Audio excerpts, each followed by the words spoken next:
Hey everybody, we got a special treat for you this time. I know you're wondering, like, if I move to the Treasure Valley, or if I'm already living in the Treasure Valley, where can I go to get some healthy food? We're going to talk about that today with our very special guest. Stick around. Hey everybody, Dave Edwards, Treasure Valley Dave here. You know your great real estate agent by your side when it comes time to buy a home, sell a home, or relocate to the Treasure Valley. And if you are going to move to the Treasure Valley, you want to know about a great place to get some great fresh food, you know, straight from the farm and stuff like that. And we're going to talk with Brecca, and she's with the Farmhouse Front Porch. And hi, Brecca. Hi, nice Dave. Nice to see you. Good to see you. Thanks for making the trip over. Yeah. We love having you in our space. Well, thank you so much. So this is kind of a different place. What do we have here? Yeah, so we are a local private food community. It is an outreach program that targets specifically a God-given right to access good and wholesome food. Like raw milk? Like raw milk. We've got fresh grass-fed, grass-finished meats, pasture-raised meats. We have all of your bakers in here with sourdough breads, gluten-free baked goods, fresh eggs. It's just kind of a little slice of heaven. At least that's what we hear from everybody that comes and joins our membership. So I was here earlier and I bought a big tub of raw butter. Yes. That is the best. So good. Raw Life has got it down. Their butter making skills are on point. Excellent. So this is not a regular store that anybody off the street can come into. Correct. So how does that work? Yeah, so we are not a retail location. We're a private membership. Great news, membership's free, and we are accepting new members. So whether you sign up on our website, thefarmhousefrontporch.com, or you come into our space and tell us that you want to join, and we can help you right here at the door. Excellent. Wow, it's free, and then you can come in. And then what if you actually, make, I don't know, farm fresh foods yourself? Is there some way do you have vendor space that people can? Yes, we do. So we have a wide membership, and then we have our producing members. Our producing members all contribute to this space, and that's how we pay for it. Okay. Everything from the building to the lights to whatever the needs are of the space, heat, cool. Our producing members are the ones paying for that with their space. So we have spaces that range anywhere from $15 a month to $50 a month. Well, that seems very reasonable. Very reasonable. And so I'm just looking around. I see we've got the dairy over there. We've got the beef. We've got candles, and what else do we have here? We have kombucha on tap, so you can come down and get a refill on your favorite kombucha. She has 2 flavors in here. It's Heartsome kombucha and gin, and they switch out those flavors weekly. So then we have a lot of people just bringing in their jars and filling them up. We do have a great selection of crafts, a lot of great gift ideas that are all made here locally. And really what we're trying to do is connect our community. We're going back to the old school ways of an interwoven community where we're supporting each other. We don't need outside resources. We just need a resource to be able to connect in a convenient way.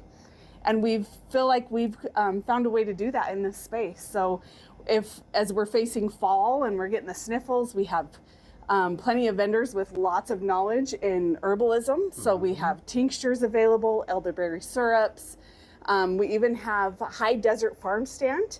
They have alpacas, and they take their yarn from the alpacas.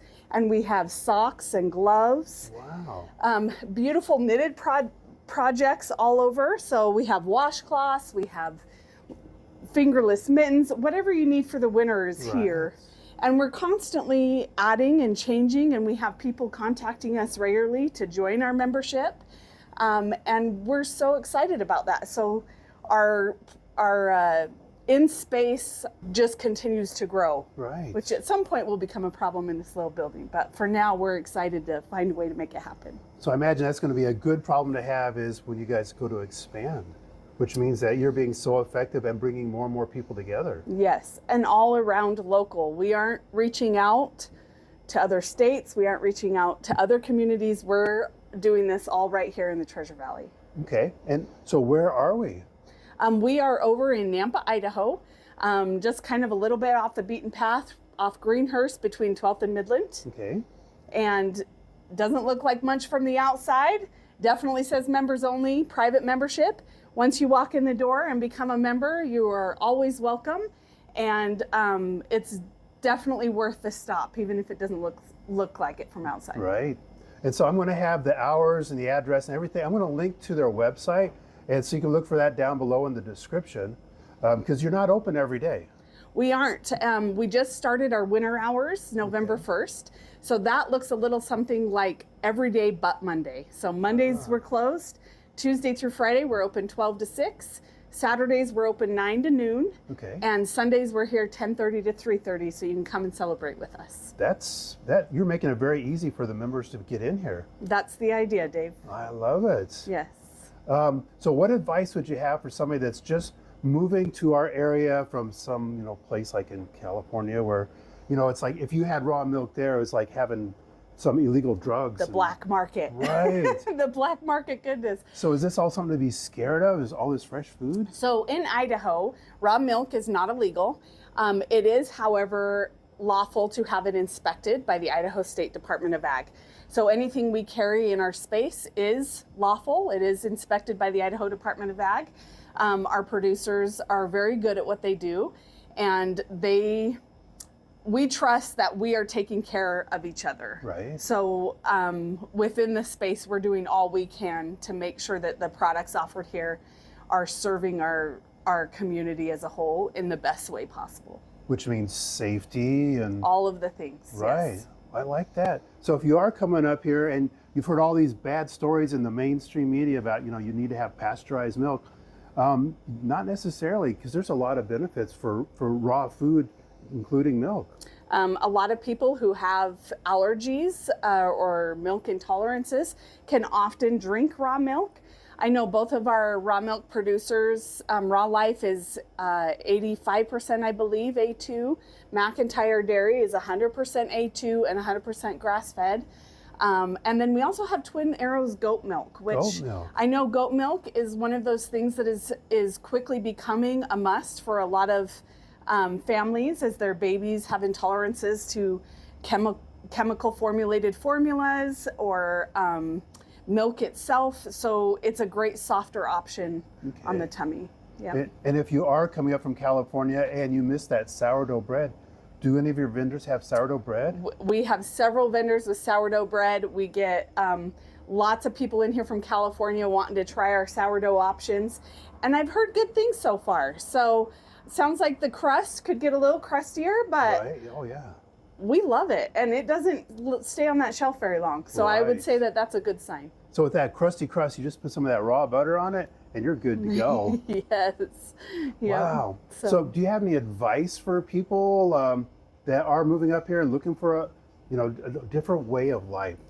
Yeah. So we're all in this together, and that's really what we're about here at the Farmhouse Front Porch, is just the reminder that we're a community. We're woven together, and when I succeed and she succeeds and he succeeds, that offers success to a community as a whole. Right. And we do offer whatever help or need that we see in our community. This month, all of November, we're doing a food drive. Mm-hmm. So every week we're providing for families that are vulnerable or in the most need for food.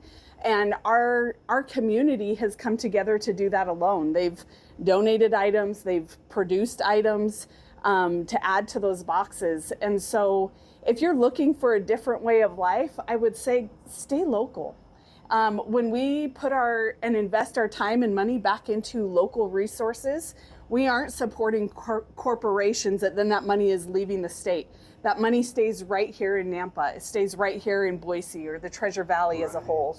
And it makes a difference in families' lives, not any corporate life. So with that, I think that as we continue to grow and build those deeper strengths, we also have education classes coming out. So we've done a couple of fun craft nights for our membership.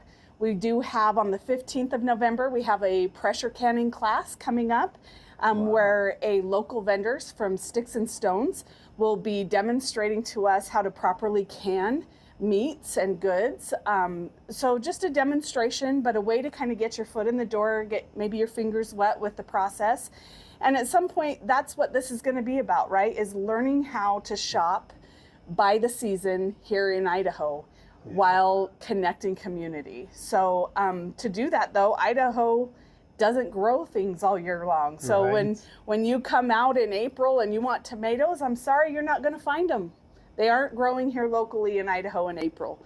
So so when they are on, that's when we need to be processing them and storing them so that we can use them all season long. That is so old school. It's so old school. You think our grandparents knew what they were doing, right? They had an idea, and it's, for some reason, those ideas have now been tabooed as dangerous and scary, and we're seeing the need for it more than ever within our community. So we're going back old school. We're pulling out all grandma's tricks. Right. Well, now speaking of old school, not to say that you're old, but now you've lived in this area for a long time, right? Yes, yeah, I grew up. I graduated actually from Meridian High School. Okay. Married my husband, who grew up out in Oriana, Idaho, ranching. And so now we ranch out there in Oriana, Idaho. It's about 45 minutes south of Nampa.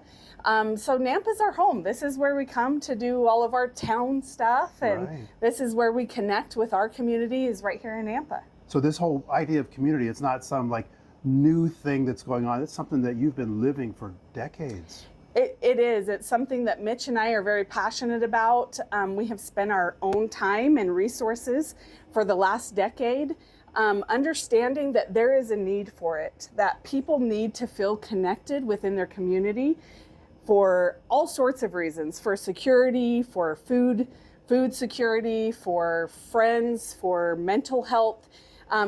All of the problems that I feel like our community faces could be solved with more communities just like this. Absolutely. Let's just talk and be friendly. Yes. I really like that. Those relationships carry us through life.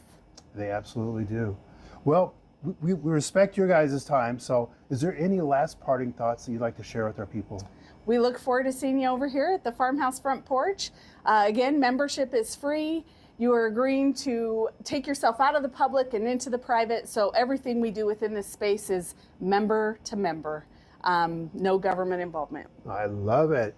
You guys probably love it too. If you're watching this channel, I know you love that.